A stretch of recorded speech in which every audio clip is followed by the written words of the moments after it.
Pozdravljeni v podcastu Open Rivers programa, kjer v sodelovanju Triglavski narodni park in Inštitut Revivo načrtujeta odstranitev enega od bolj odvečnih jezov v Sloveniji na vodotoku Močivc v Triglavskem narodnem parku na 7 jezerih.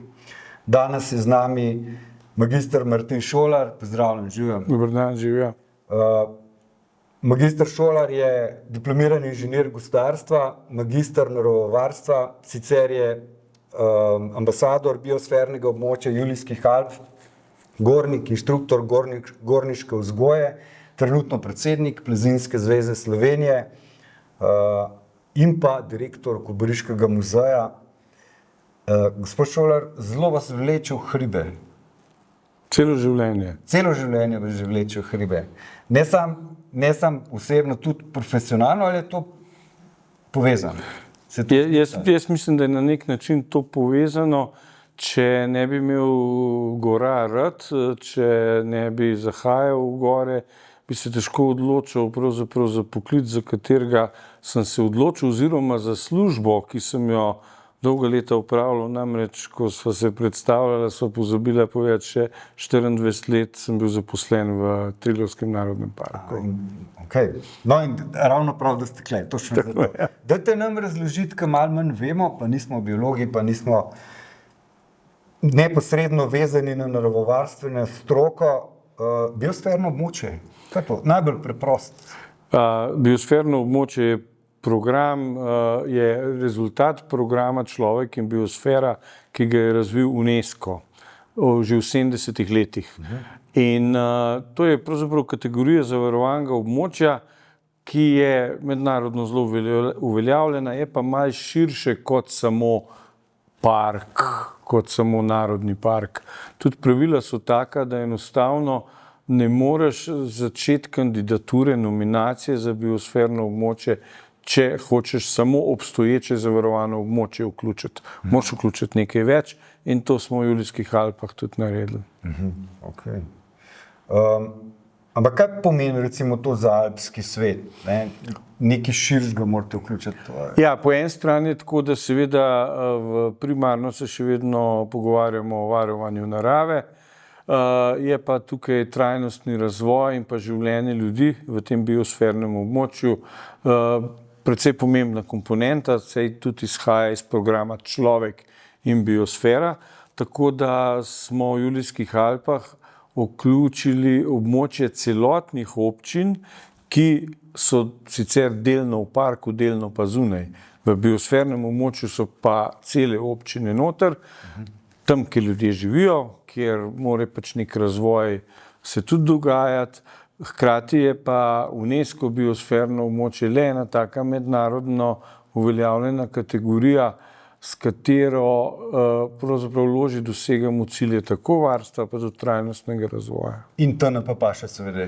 Ja, Triglavski narodni park je osrednji in robni del biosfernega območja.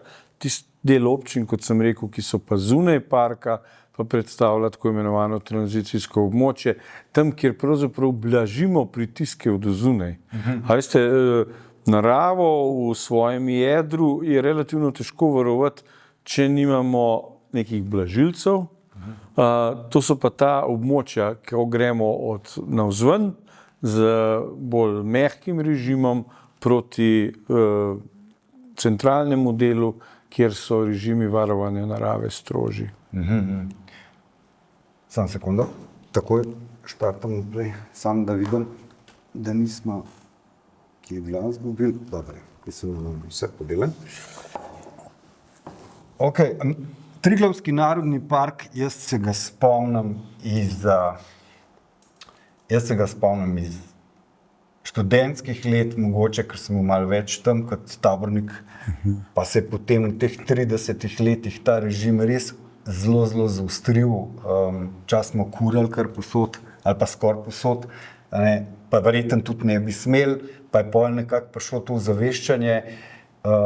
Ampak hočem to reči, ta odnos do TNP-ja recimo konkretno se je zelo spremenil. Umaknili smo recimo neke tabore iz Bohinja konkretno. turizem se mi zdi, da se regulira. Kaj je del tega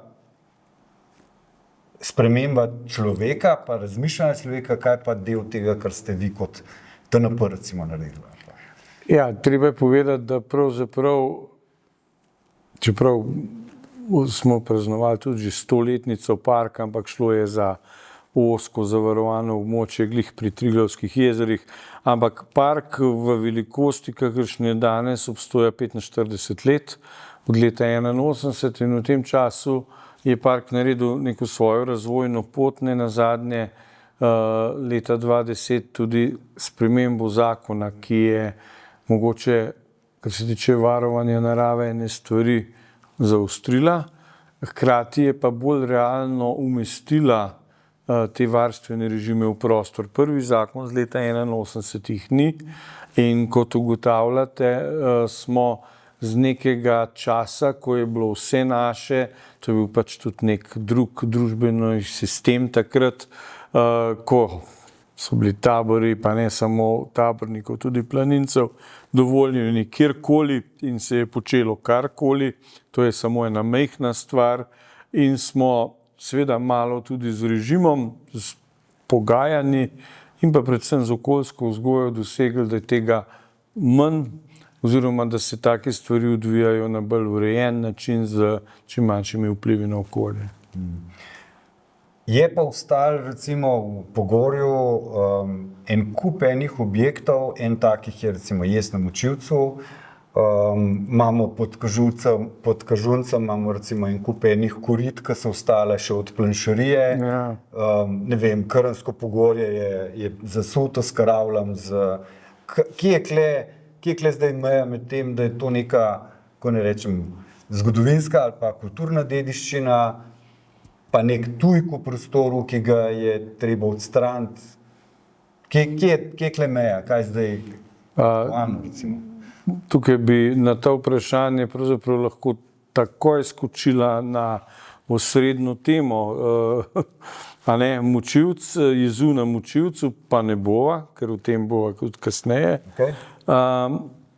Dediščino pravzaprav določa človek po nekih kriterijih, ki seveda niso moji, vaši, ampak so recimo kriteriji stroke. In seveda v tem našem prostoru ni samo narava, je tudi recimo dediščina, ki jo je zapustil človek. Kaj je zdaj tisto vredno, kar moramo ohranjati in puščati? Prav gotovo stavbna dediščina na planinah, neko zatečeno stanje, tudi samo planinstvo, tradicija planinstva je na nek način dediščina Slovencev, dediščina tega prostora. Se pravi, poti, planinske koče, ki so bile v parku že, oziroma na prostoru parka, preden smo park ustanovili, so tukaj. In če greste na Google, klikati Narodni park, vam bo vrgel ven varstvo in rekreacija. Se pravi, te stvari niso izključive, tudi na svetovni ravni. Se pravi, parki so namenjeni za obiškovanje in doživljanje ob primernem varovanju narave, seveda. Tako da ta zatečeno stanje je pač tisto, kar je v tem prostoru je, če je zatečeno stanje prevelik tujek, škodljiv tujek, potlej treba narediti, da se te stvari umaknejo. Ampak poglejte, zadeve so absurdne, bom povedal na dveh primerih stavbne kulturne dediščine izven parka, železniška postaja na Jesenicah ali pa festivalna dvorana na Bledu, ki so se vsi zgražali ali pa protestirali proti tej grozni arhitekturi tistega časa, danes oboje sodi med vrhunsko arhitekturno dediščino tega prostora, mogoče tudi zato, ker so bili projektanti ljudje, imena, ki so se res potli uveljavila. Zato pravim, da je pravzaprav včasih težko v tem soditi, kaj pa zdaj grdo ali ne, ker stroka je pa le povedala, da je to ena dediščina, ki jo treba ohranjati. Kako se pa odločimo v resnici, zdaj ste seveda povedal, da zaradi mogočnosti ljudi, zaradi doprinosa nekih ali posameznikov ali družbe, potem ti objekti postanejo kot kulturna dediščina ali pa ne. Ampak kje se odločimo? Močivci je v 50 letih nastal kot nek poskus neke infrastrukture, ki je potem tam obtičala. Lejte, kako se odločimo, lahko bi bil, jaz o tem premalo vem, lahko bi bil ta jez na Močivcu iz nekega tehničnega ali pa arhitekturnega vidika neka pomembna reč, mogoče edini tovrstna ali karkoli. V takem primeru bi seveda stehtali vrednost te tehnične dediščine, ki je kulturna dediščina in morda negativne vplive na okolje in se odločili, ne, pustiti ga moramo. Pred tedni so nad Koroško Belo zaradi varovanja Koroške Bele naredili en zelo zahteven tehnični poseg, pravzaprav tudi neko brano, ki naj bi v primeru, če bi se sprožile vode in pa zemeljski plazovi, ki že stoletja grozijo Koroški Beli, in so zdaj to tehnično rešili. Zadeva, jaz sem šel gledati, je izjemno zanimiva. Jaz sem na koncu tudi inženir, ne? In jo gledaš. Zdaj nekdo bo pa rekel, tujko v prostoru, treba je umakniti, ampak s tem smo nekaj naredili, varujemo tam ljudi. Na Močivcu je pa pač druga zgodba, ker večina jezov, ki je bila delana na vodotokih, to bo pač top tema tudi tega našega pogovora, je bila narejena ali z razlogom pridobivanja energije ali pa z razlogom urejanja vodotoka zaradi varovanja ljudi, naselij, karkoli. Tega vsega pa pri Močivcu pravzaprav ni. Tam se je skazalo, da nič od tega, pravzaprav, ker nikoli elektrarna, ki so jo predvidevali, ni tam delala.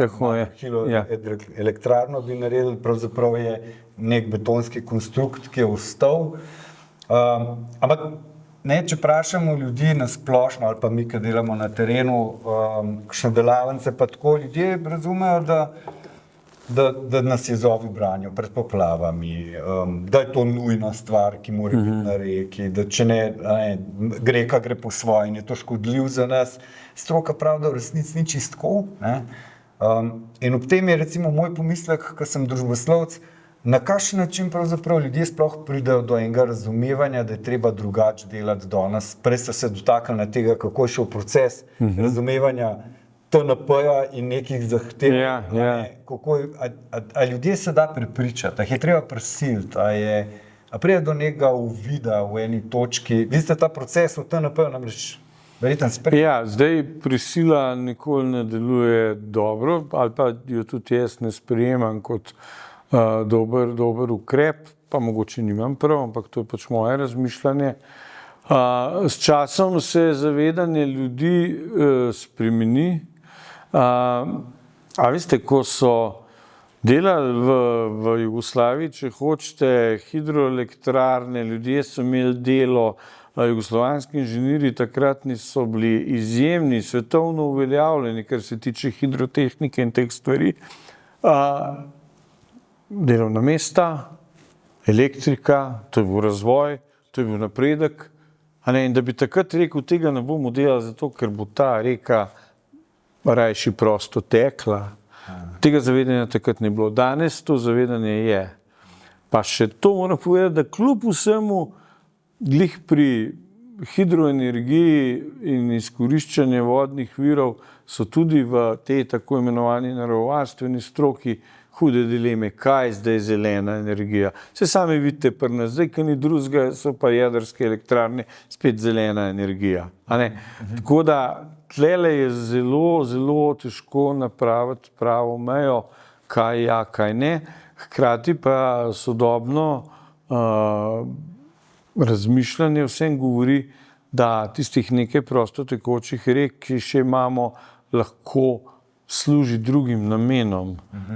Pa ne mislim zdaj samo ribiči, rekreaciji, ampak da pravzaprav viški, kadar v viških potrebujemo energijo, nam tudi te superpritočne hidroelektrarne ne bi pomagale dovolj, še zmeraj bi bilo energije premalo, sicer je pa Slovenija, vsaj kar jaz vem, nekako, kar se tega tiče, preskrbljena in v bistvu zajezitve na rekah ne bi kaj dost pripomogle k energetski bilanci. Zato vsem, če tisto, kar nismo uničili, pustimo naravno. Je pa še ena zanimiva stvar, da tisti najbolj glasni pobudniki, tisti, ki pravzaprav dajo največ denarja za ohranitev rek, to je Avstrija ali pa še kakšne bolj napredne države, so pa vse svoje reke uničili. Ja. Ja. Bi se strinjal, ja. Zunaj so nas upozorili, kjer imajo prakso, Finska, Francija, neke države, ki so pravzaprav že kar nekaj jezov podrle, kjer se trudijo revitalizirati reke, tam, kjer seveda je to smiselno in smotrno in ima neko perspektivo tudi naravovarstveno. So rekli, ko boste prvi jez prebili, torej, ko boste prvega zrušali, bo na nacionalnem nivoju pravzaprav ratalo jasno, da to ni nič groznega in da to v resnici je tak proces, ki se bo sam speljal v končni fazi, potem, ko se bo začel načrtovati. Zdaj, morda bo ta močivc ta prvi, ampak če gledamo malo širšo sliko alpsko pri nas, je teh nekih objektov na alpskih rekah kar veliko. Ena je taka, recimo Nadiža, ki je relativno, vse imamo tako za zelo naravno, ampak je regulirana, malo jest celo, enega smo šli z revivom gledati. To sem ga jaz pokazal, ki bi tukaj delal na dam removalu. Aha, no. Da ta je sporen tudi legaliziran. Celo na takih rekah, kjer jih mi laiki vidimo kot, evo, to je pa super, so eni objekti, ki ne bi rabili biti tam. Tako je, ja. Koliko je tega v alpskem svetu? Tega je kar veliko. Zaradi tega, ker je tle tudi malo tradicionalno, pač mi smo bili dolgo časa v zgodovini pod Avstro-Ogrsko in Avstro-Ogrska je v inženirskem smislu in v smislu urejanja gozdov, vodotokov, imela izjemno močno tradicijo, za tiste čase spet napredno in mi smo to povzeli in zato imamo 200-letno tradicijo pri načrtovanju gospodarjenja z gozdovi, zato imamo pravzaprav skoraj vse v nekih pregradah. Včasih boste presenečeni, ko boste ob kakšnem potoku v navidez divjem polgorskem svetu prišli kar naenkrat do ene pregrade. Ker je bilo to narejeno zaradi protihudourniških ukrepov, niti ne zaradi central in tako naprej. Nadiža pri Robiču je kašetirana, kup enih kašet, ker je meni recimo spet, tako kot ste rekel, en kup enega grmovja, pogozden, kjer če pa grmovje odkriješ, pa vidiš pravzaprav na čem stoji. Ena takih stvari je elektrarna Pocavica, o kateri se ne sme preveč na glas govoriti. Kaj ne? Ampak, ne vem, kaj bomo zanetali še tam kakšen ogenj, ki ga ne bi hotel prehiter. Ampak recimo, ta konkretno pa je bila delana v tem obdobju, ko ste ga omenili, danes še zmeraj deluje, ki jo lahko deklariramo pa na koncu del kulturne dediščine. Ali je to preuranjeno? Zdaj, ali je ta elektrarna, jaz sem pravzaprav na nek način imam en tak napol čustven odnos do elektrarne pri Savici, ker je moj star oče, ko je prišel iz Prve svetovne vojne, kjer je bil kot vojak, je bil v službi v tej elektrarni v zgodnjih 20 letih prejšnjega stoletja. Spet, ta elektrarna dajala kruh. Točno zakaj in za katere namene je bila takrat narejena, niti ne vem, in je ostala. Ali je zdaj narejena na način, da temu lahko rečemo, to je pa tako edinstveno in enkratno, da bi to res mogla biti dediščina, pravzaprav težko rečem, nisem tle poznavalec, kar se tiče same bilance pri pridobivanju energije, ne pomeni toliko, da bi zaradi tega mogla obstati. Ampak tle je večno vprašanje zatečenega stanja, pustimo, ne pustimo. Mi imamo, če hočete, naravno vrednoto Vintgar. Prejšnji teden sem peljal skupino nemških pohodnikov, in skozi divji Vintgar pridemo naenkrat na top tehnično dediščino. Vidimo most Bohinjske železnice in spodaj hidrocentralo, ki je bila narejena zaradi potreb železarne. Železarna Jesenice je bila že takrat, pa seveda tudi danes, velik porabnik električne energije. In zato je imela celo vrsto manjših hidroelektrarn. Cevi so bile speljane iz nekih zajetij, uradov ni taka, tam na koncu Vintgarja je taka in še bi lahko našteva. Tako da, tle so take zanimive stvari, ki ne vem, če dajo zelo jasne odgovore. Ali pa jaz jih nimam. Ja. A je ideja o revitalizaciji rek v Sloveniji, pa ne govorim samo o alpskem svetu, mogoče tudi celo širši, a je utopična, a je pretirana? Zdaj, delna revitalizacija je možna. Jaz mislim, da največ, kar lahko naredimo, je to, kar smo kljub vsemu v zadnjem obdobju naredili. Mi smo ustavili, upam si trditi, ali pa mi vsi skupaj, mi smo zaenkrat ustavili hidroelektrarne na Muri. To je bil zame velik uspeh. Mi smo ustavili nadaljne zgodbe na Soči, ali pa na pritokih Soče, čeprav te pritiski skozi grozijo. A veste, ko pa delajo plane, ko smo s kolegama, ali pa zdaj lahko rečem prijateljem Rokom Rozmanom, delali prvi Balkan Rivers Tour pred 10 leti, se je takrat govorilo o načrtih avstrijskih, nemških investitorjih, o 2000 novih jezovih po balkanskih rekah. Zdaj verjetno v nekih študijah jih je morda res 2000, čeprav v realnosti pa pravzaprav ne. Tudi smo s kampanjami kakšno ustavili in zato pravzaprav ne smemo začeti počivati, ampak držati vsaj to situacijo, kot je.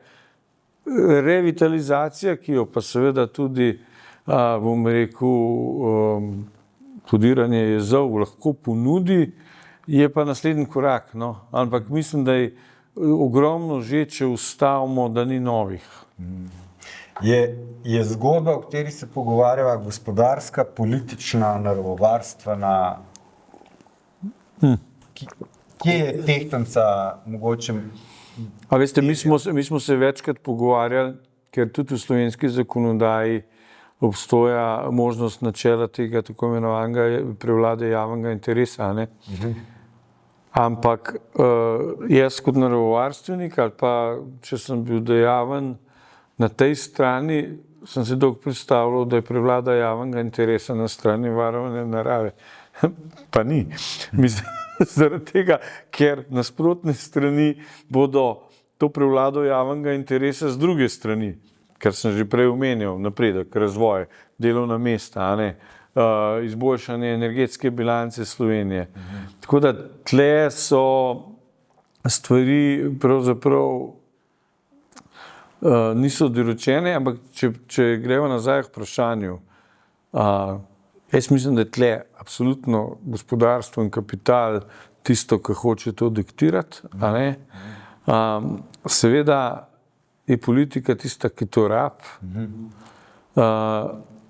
Naravovarstveniki smo pa po mojem najbolj šibki člen, ampak v javnosti pa imamo to podporo.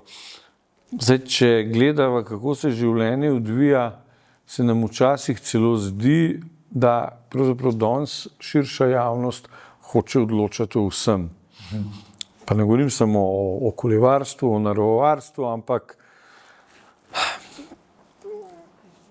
zbiranje, da ne bi bil političen. Jaz ne vem, kdo sploh ve, kaj so te socialne kapice, pa kaj tale ukrep pomeni, pa gremo že na cesto, pa kolesarimo, pa podpise zbiramo. Eni, drugi, tretji, pa sploh ne vemo, za kaj gre. Ampak to je pač v trendu, da ima javnost pač svojo moč, svojo veljavo, kar je na nek način pravilno. Ampak morate vedeti, da tudi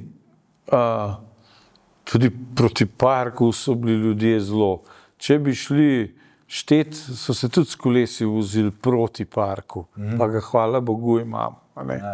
Tako da to je odvisno, kako so ljudje zmanipulirani, koliko ljudje razumejo. Ljudje, Triglavski narodni park, jaz vedno govorim, ima v zavesti Slovencev kar veliko veljavo, je ugledna zadeva, ampak samo dokler ti en reče, zdaj pa 20 evrov, če se hočeš v vrata pelati, in začnejo sakrementirati čez ta isti park, ki hoče zmanjšati neke pritiske okoljske in tako naprej. Ko se nas ukrep dotakne, potem ni več tako širokega konsenza o podpori. Če bi Triglavskemu narodnemu parku odstranili Triglav, pa bi imel to moč, ki jo ima? Sigurno je Triglav simbol, narodni park ima ime po Triglavu, čeprav zanimivo, ko je bil prvo zavarovano območje v dolini Triglavskih jezer, Triglava ni bilo not, pa se je tudi imenoval že Triglavski narodni park, se pravi, zadeva ima simbolni pomen, zelo močan. Se mi zdi, da Slovenci na to simbolnost damo veliko. Tako je. Da je to en taka stvar, ki smo ok za njega, pa če bi bil pa v Kočevju, pa vprašanje. Ja, res je. Imamo tam tudi parke, vprašanje. Močivec bo s planom, da se ga odstrani, odprl nek prostor vode, ki bo potem na spodnje dva jezera dotakala nekako neovirano, tam se bo ustvaril habitat klele za nami, ki je bil v 50-ih letih, ampak, ko smo že o simboliki govorili, to simbolno polk je pomen in za park, in za planince, in v družbenem smislu mogoče. Jaz sem tudi javno, pa v pogovorih z akterjih povedal, da ne vem, če bo res zadeva tako zelo izboljšala neko habitatno stanje, pretok vode in tako naprej. V bistvu sem se tukaj naučil enega izraza, ta jez se bo morda brez škode odstranil, ne bo kakšnih hudih nasprotovanj, dejansko ničemer ne služi in zato sem načelen podpornik tega, da se to zgodi. Zdaj, kako in kaj je pa že naslednji korak.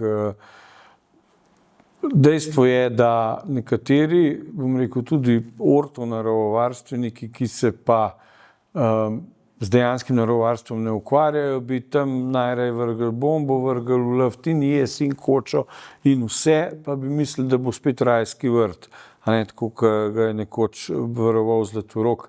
Pa ne bo tako, ker smo v 21. stoletju, kjer ljudje bomo tja gor hodili. Morate vedeti, da je koča pri Triglavskih jezerih stoji 135 let, da ima svojo vlogo, da bojo ljudje, če koče ne bo, vse tisto, kar danes kljub vsemu naredijo v koči, naredili in svinjali po naravi. Tega časa, da bi pa rekli, tja gor se ne sme, pustimo intaktno, mislim, da si pa tega pravzaprav nihče realno ne želi, ker ta prostor ima simbolen pomen in tudi obiskovanje tega prostora ima simbolen pomen in jaz zdaj tudi kot planinec, hribovec, zgornik se ne morem strinjati s tem, da ta prostor ne bi bil namenjen tudi obisku, ki pa mora biti prostoru primeren. Zelo sem za to, da se omejuje promet, zelo sem za to, da moraš 2 ure dalj peš, fino, zato bo mogoče na cilj prišlo nekaj manj ljudi. So se vrnili nazaj na izhodiščno dilemo ali pa vprašanje, da smo del biosfernega območja, tudi ljudje, in da je to treba upoštevati. En od planov gorečih, mogoče idealističnih ali pa celo malo smešnih, je ta največji problem tega Močivca bo material dol odnesti, oziroma odpeljati, kaj zdaj se s tem zgodi. Radi bi aktivirali prostovoljce, ki bi to naredili, verjetno tudi to, da kakšno kilo materijala ljudje dajo v ruzak in ga odnesejo v dolino.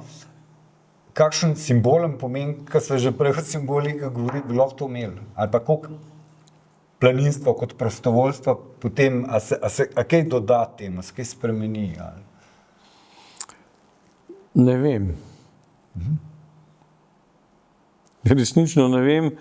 Se v tem, jaz moram reči, da osebno nisem podrobno spremljal stvari, potem sem se seznanil, vem, da je to zdaj ena večjih dilem, kaj narediti z ostankom jezu, ker so stroški popolnega odvoza relativno zelo dragi. Ne vem, je že kdo od vas poskusil, ko doma v hiši ali pa karkoli podre, poruši čisteno majhen zidek. Da je to za cel kamion materijala, kar naenkrat. In isto bo tam gor. Jaz absolutno nisem za to, to pa moram reči, da bi enostavno ta material pustil gor tako, kot je. Res je, da je veliko kamna prišlo z tega okolja. To je res, ampak so ga mogoče tudi simbolno z nekim zanosom in ljudje so nosili tiste kamne do tistih zidarskih mojstrov, ki so to zidali. Ali je zdaj to rešitev, da bi zdaj simbolno vsi tisti, ki si želimo, da jezu ne bi bilo več, vzeli po kamen in ga nesli kam spet v dolino? Ja, dobro vprašanje. Dobro vprašanje. Ja, a bomo raznosili nazaj po dolini Triglavskih jezer? Ja. Mi vemo, da je, jaz velikokrat, ko delam tudi kot vodnik, pokažem amonita v kamnu, v škarpi Koče. Vem, kje so amoniti na terenu, eden prav na poti leži, pa ti ga včasih grešiš, ampak najlažje vem, ker je tam v škarpi vzidana, kar pomeni, da so tudi te kamne nanosili od nekod. Ampak jaz sam ima seveda tudi neko avto, cement, kaj, a bomo zdaj armaturo, a bomo zdaj to klesali. Hvala Bogu, so časi Golga otoka mimo, a ne? Ja, to res. Čisto za zaključek, pa če bo prostovoljna akcija, v kateri se bo delali na tem jezu in se bo sodelovali, če bomo imeli seveda smiselno, a se vidva tam? Lahko odnesem kakšen kamen na mesto, kamor se bomo probali zmeniti, da sodi. Ok. Gospod Šolar, najlepša hvala za tale prijeten klepet. Poslušalci, vi nas pa spremljate še dalje, namreč imamo v planu vsaj še en podcast na podobno temo. Hvala lepa. Hvala tudi vam za povabilo.